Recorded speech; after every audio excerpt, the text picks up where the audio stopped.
Hola, sóc el senyor Miret. Bon dia. Hola, estimats seguidors.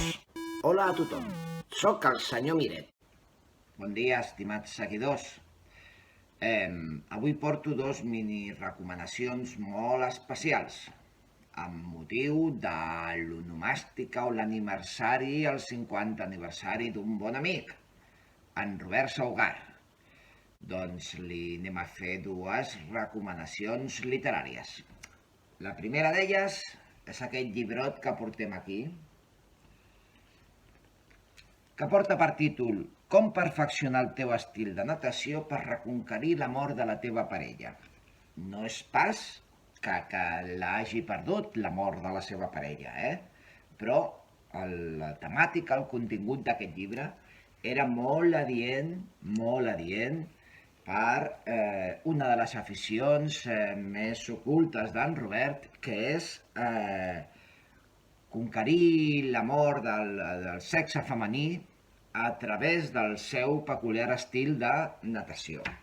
Per exemple, en aquest llibre trobem un dels capítols on va dedicat a com saludar a una espectadora quan traiem la mà per nedar i al mateix temps moure-la per obtenir la seva gràcia.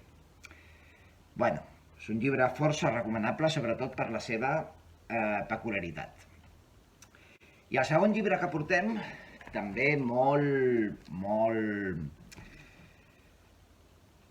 d'acord amb l'essència del nostre protagonista, és aquest gran llibrot, que és 1001 castells que hem de fer abans de morir. Bàsicament aquí repassen els 1000 castells que podem fer, 1000 castells dels castellers, s'entén, per aconseguir una felicitat abans de tancar l'últim ull en l'últim moment. Doncs bé, estan tots els castells clàssics, tots els castells que un es pot imaginar si és casteller, però el més interessant és que apareixen tipus de castells que ni els castellers més típics, històrics i recòndits del panorama casteller es podia haver imaginat. Surt un castell exactament a la pàgina 144 on diu: comença el castell fent pinya amb els braços tocant el terra. Imagineu-vos com segueix.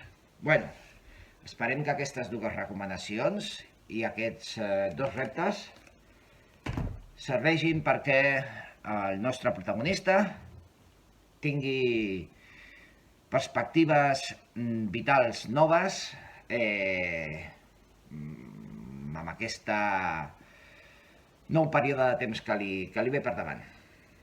Recordeu, això és el senyor Miret recomana.